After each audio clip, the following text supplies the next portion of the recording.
When nature shows its true form, the soul trembles. And something similar happened with Flight 571. This plane crashed on a snowy mountain, thousands of feet above the ground. And the passengers who survived this crash had only one option to save themselves: to eat the flesh of their own family members and dear friends. Welcome to another video of Review It. The story of Flight 571, whether you call it the greatest miracle in the world or the greatest cruelty in human history, will chill your soul. This terrifying story begins on October 12, 1972. A flight takes off from Uruguay in South America, which has to reach Santiago, the capital of Chile. On board are rugby players, their family members, relatives, and friends who are going to watch their match. There are a total of 45 passengers on the plane, including 9 crew members.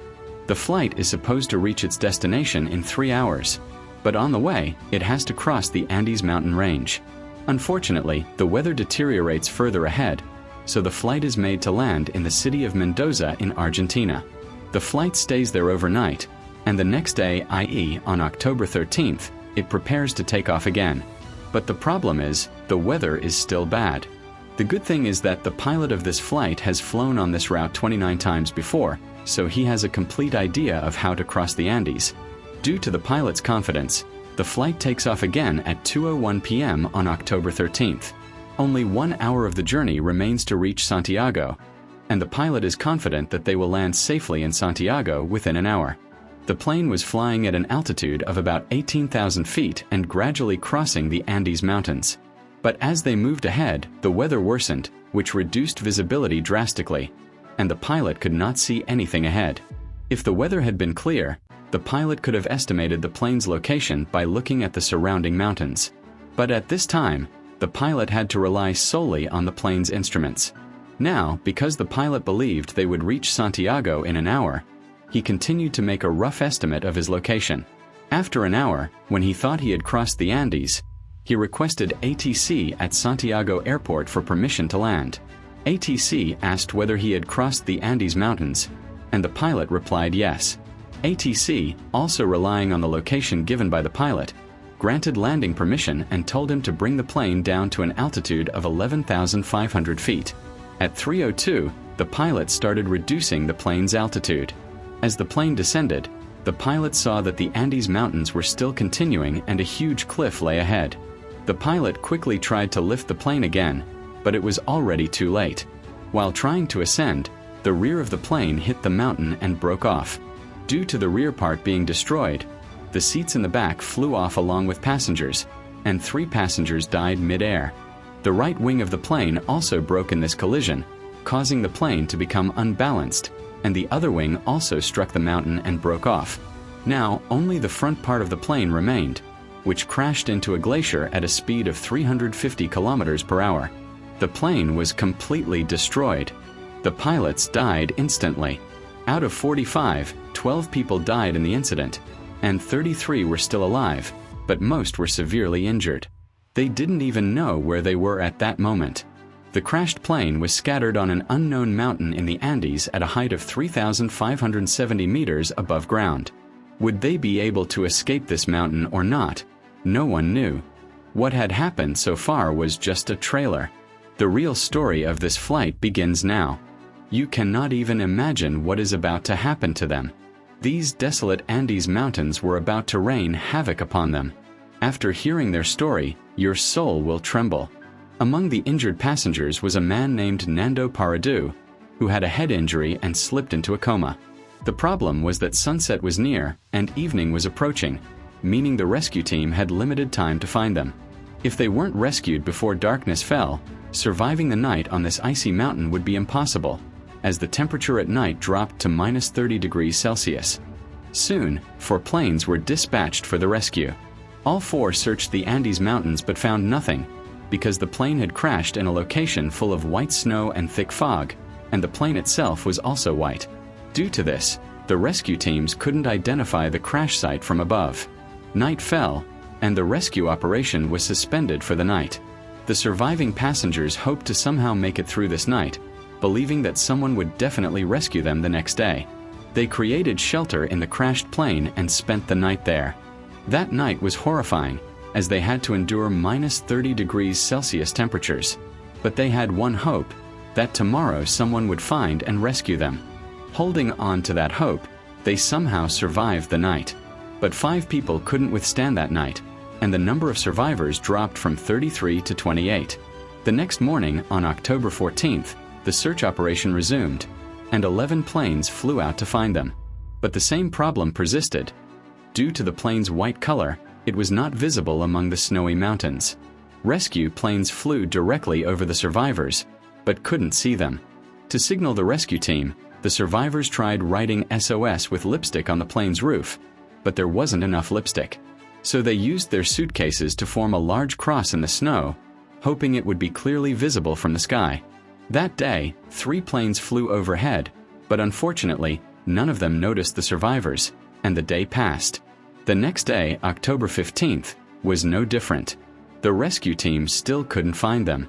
Now, the survivors realized they were in serious trouble. No one knew how long it would take for help to arrive, so they started developing survival techniques from the items available in the plane. They began melting snow under the sun, drop by drop, to get water. But for food, they had very few options. 3 days after the crash, on October 16th, Nando Paradu woke up from his coma.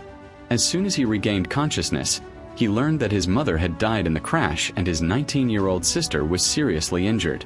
Days passed. Help was not arriving. The food on board was also finished. Sunlight reflecting off the snow was damaging their eyes. After enduring hunger, thirst, and unbearable cold, they had now spent 8 days on this mountain. Rescue planes kept flying overhead but didn't spot them. On the 8th day after the crash, Nando's sister also lost her battle for life and passed away. Meanwhile, 8 days after the crash, the search operation was called off because October brings heavy snowfall in that area. The official assumption was that all passengers must have died within those 8 days. The plan was to recover their dead bodies 2 months later and return them to their families. The survivors found a radio in the wreckage. When they turned it on, they heard a news broadcast saying that the search operation for Flight 571 had been officially called off. This news shook the survivors to the core. Until then, they had held on to a tiny thread of hope. But now, they were hearing news of their own deaths on the radio. That one ray of hope was gone. Now they knew death was certain. Either let the circumstances defeat you, or face them head-on. They tore apart the plane's seats and stuffed the cotton inside their clothes to stay warm. They wrapped seat covers around their feet to make shoes for walking on the snow.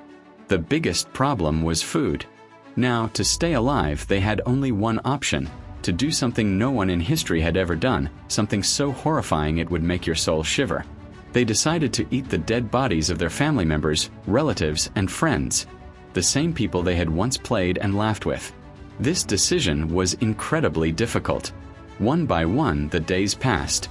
They had no plan to save themselves. At night, they slept inside the broken plane to avoid the cold.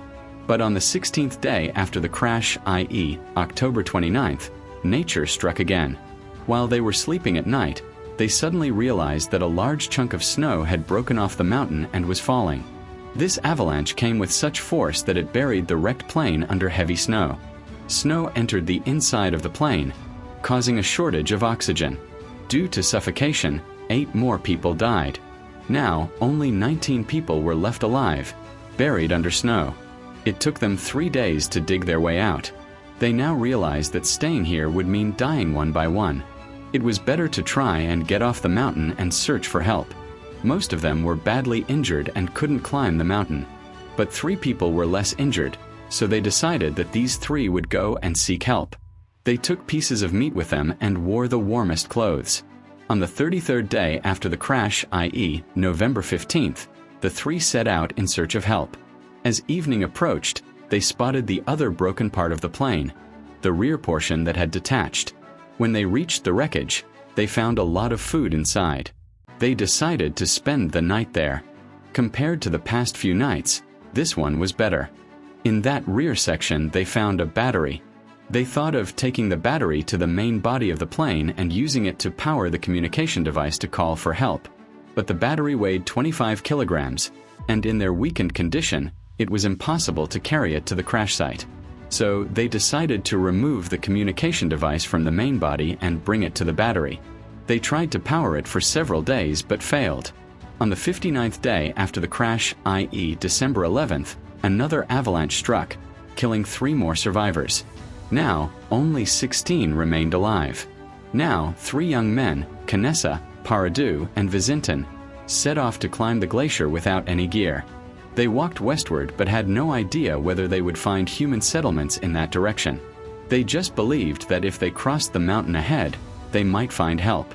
They packed only 3 days' worth of meat and had stitched a sleeping bag from thread. They climbed all day and slept together at night in that single sleeping bag. Spending nights out in -30 degrees Celsius without any facilities was no easy task. By the 4th morning, they reached the top of the mountain. But as soon as they got there, their hopes were shattered. From the summit, they realized they had been walking in the wrong direction the whole time. With little food left, they decided 1 person would return to the crash site, and 2 would continue forward. So Vizintin turned back. Paradu and Canessa now estimated the correct direction and kept walking for several days. After some time, they found a small stream and followed it downhill. After walking continuously for 9 days on December 20th, they saw 3 people across the river.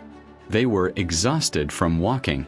Over the past 9 days, they had hiked 61 kilometers on the mountain, and now help was finally in sight.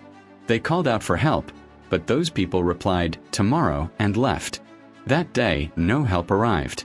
But the next day, one of those villagers returned and threw a note-wrapped stone across the river. Nando picked it up and wrote everything about the crash on the paper. The villager, who already knew about a plane crash in those mountains, understood everything after reading the note. He was shocked that these people were still alive. He immediately went to town and informed the Army command. Soon, the Chilean Air Force arrived to rescue them. Army officers took Paradu and Canessa in a helicopter to the crash site. On December 22, 1972, 70 days after the crash, the remaining survivors were rescued. Their condition was very bad. In total, only 16 people survived this crash. This story was truly heartbreaking. Thanks for watching, and do not forget to like, share, and subscribe. Review it.